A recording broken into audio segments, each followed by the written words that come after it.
Welcome to this painting tutorial. How's it going, everyone? Welcome to this video. In this video I'm going to paint a Deathwatch Space Marine sent to me by Michael Weston.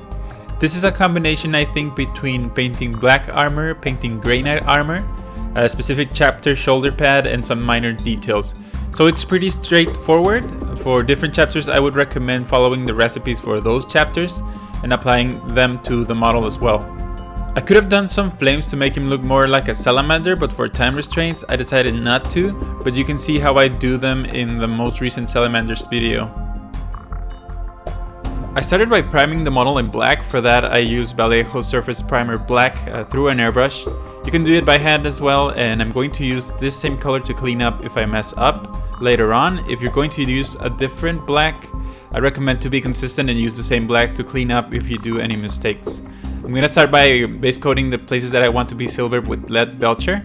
Make sure that this color is thin and that it covers well. If it doesn't cover this first time, you can do a couple coats, but just try to get all of these places first. I'm using a new Games Workshop small layer brush. This is a pretty good brush. It holds a very nice tip, and it's very good for doing these small details very quickly and holding a decent amount of paint. Next I'm going to use Nuln oil, and with this color I'm going to shade all of these silver places that I painted. Just make sure to shake well your washes before using them, and here I'm just trying to get this wash into all of the crevices and all of the shadows of the silver parts. In big flat places like the blade, you can just leave it alone. You don't need to wash it because it doesn't have any recesses or places to get shade in. So I'm just gonna leave that alone, but all of the other places I'm just going to shade it really carefully. Next I'm going to use Dark Reaper, and with this color I'm going to edge highlight all of the black edges around the armor. And this is a very good way to do a cool black armor instead of doing it all gray. This is going to make it look a little bit cooler as in tone, and don't be afraid to go a little bit broad with your edge highlights so that it looks under the gray highlights that I'm going to do after this. Of course, don't go very broad, just try to do as thin as you can, but a little bit less thinner than the best you can do, so that you can do an edge highlight with the Dawnstone. And that's what I'm going to do next. I'm going to use Dawnstone once that's done, and I'm going to edge highlight almost all of the edges, just concentrating on the most sharpest and giving them a very extreme edge highlight. Black doesn't really need any more treatment than this. You only need to really clearly define all of the edges so that your eye can catch them at a distance. And it's a very good idea to do extreme highlights and highlights all around the armor so that your eye can clearly distinct all of the different parts of the model from a distance. Next I'm going to use Iron Breaker, and with this color I'm going to start cleaning up all of the places that are going to be Grey Knight-like kind of armor, very shining armor, and these are going to be only on the left arm of the model. And we're going to try to clean up all of the raised parts and try to dry brush kind of the letters so that they look very shiny. After that I'm going to use Guilliman blue, and with very carefully, I started using a lot of it, but try to not use a lot of it, just try to spread it around and use this to color in the shadows of the shoulder pads and the arm. Not all over, just on the places that are going to be shadows, to get them that blue hue shadow as the Grey Knights have. Next I'm going to move on and use Stormhost silver, and with this color I'm going to edge highlight all of the silver areas around the model, including the bright silver and the darker silver. And I'm just going to try to do as fine as an edge highlight as I can in these areas, just to give them an extra pop so they look very shiny and very nice. And I'm going to be very careful.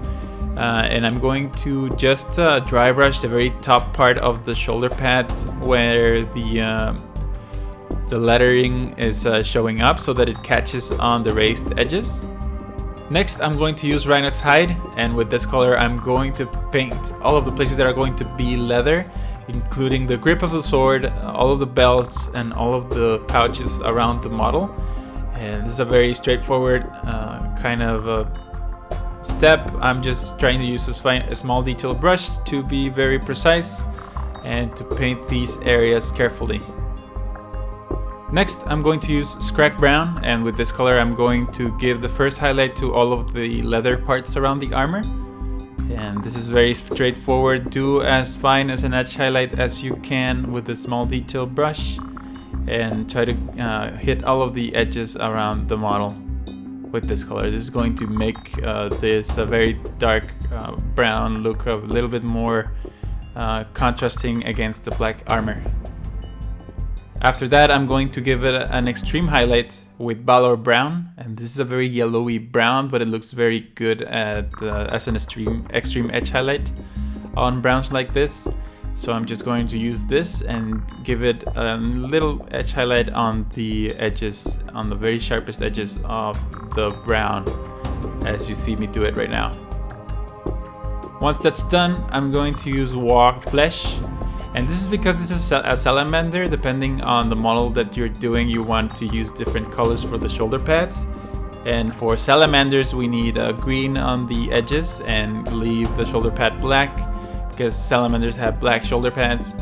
And I'm just going to use this as a base for the next color, which is Warpstone Glow. Warpstone Glow doesn't cover very well because the layer paint, and plus it's a green color, and green colors don't cover that well when they're this bright and saturated. So I'm going to use the previous color to make it easier to cover with this color. Once that's done, I'm going to use Moot Green, and this is going to be an edge highlight on these green places for the green shoulder pad. And again, as in with other steps, just being very careful to do as fine as an edge highlight as I can.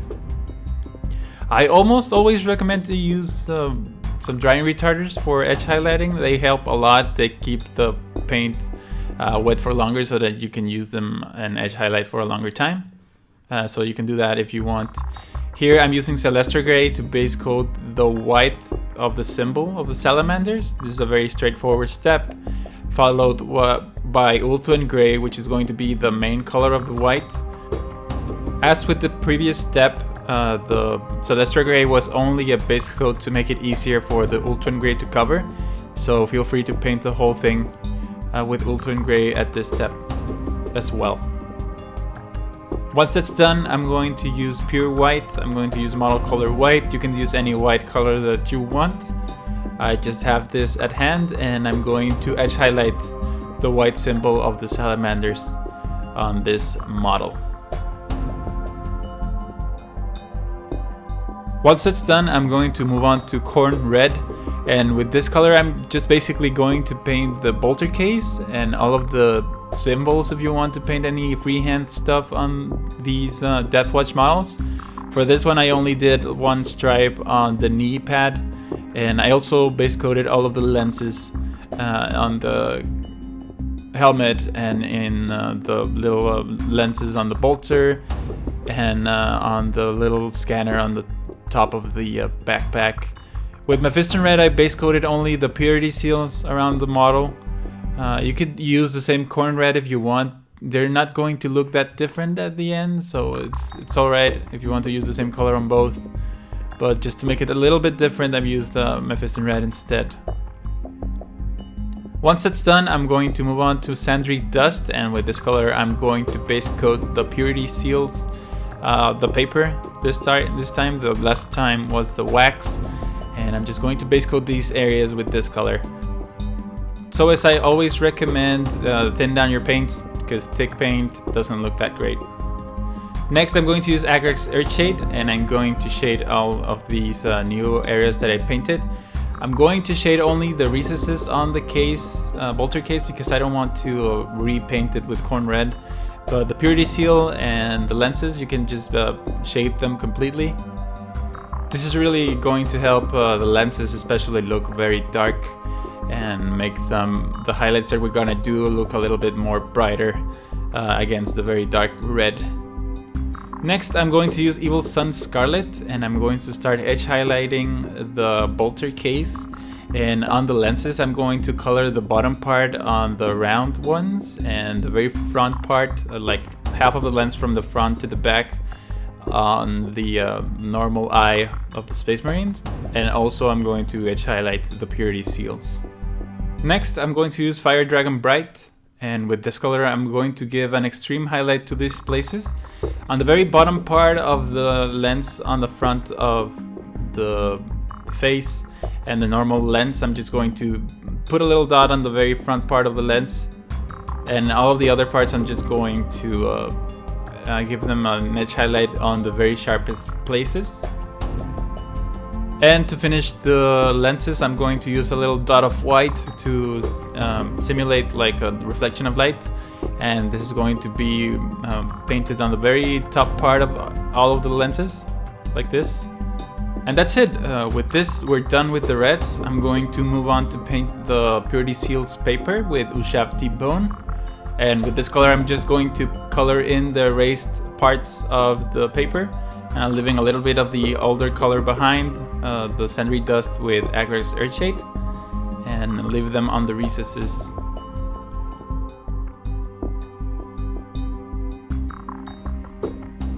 Now that that's done, I'm going to use Screaming Skull, and this is going to I'm going to give it an edge highlight to all of the Purity Seal papers around the model, and this is just a very fine edge highlight as I can to catch the most raised parts, the most sharpest places, and to make them stand out a little bit more. With all that, we just need to paint the gold parts, and we're going to start by using Baltasar Gold. And I wanted to give him a very brownish, reddish gold appearance, so I did go with the older range of golds to do this, and I'm just using a fine detail brush and thinned down Baltasar Gold to get into all of the recesses, and be careful not to cover too much detail with this color. Just try to paint all of these gold parts as carefully as you can and with thin coats.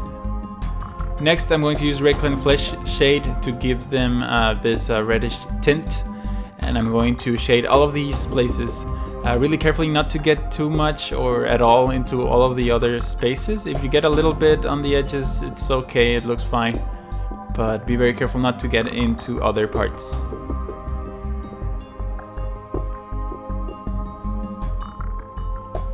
Once that's done, I'm going to start highlighting with Gehena's Gold. Make sure to shake well these colors.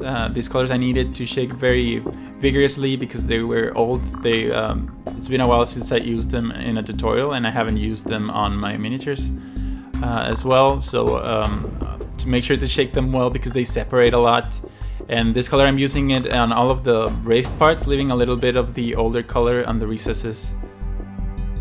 And to finish it up, I'm going to use Auric Armor Gold. I like this color a lot. It's a very yellowy gold and very silvery yellow gold. And I'm going to use this on the top parts of these gold details to make them look a lot brighter. And all of these sharpest edges. And that's pretty much it.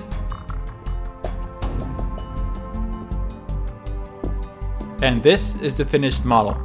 I have to say I'm very pleased with the way it turned out. It looks pretty good, and the blue and the gray tones on the armor look pretty sick. They look like a cleaner black instead of a very charcoal black when you use Asham Gray and Dawnstone, and I think this is the way to go for me. And I think these Deathwatch Marines look pretty sick.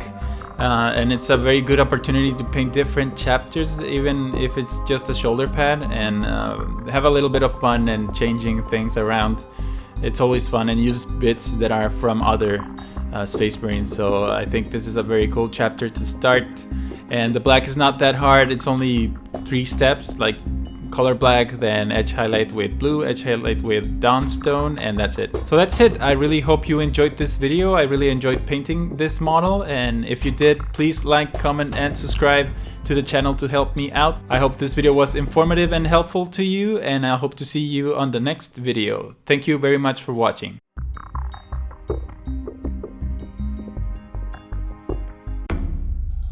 You stayed. Great. Thank you very much for supporting my channel, and if you would like to become a patron, there is a link to my Patreon page in the description below. Your contributions help pay for my work, and keeps the channel going. A single $1 a month is more than enough, and you can cancel it at any time. If you can't, don't worry, you can support my channel by simply watching my videos and sharing them with your friends. Thank you for watching, have a great day, and I'll see you on the next one.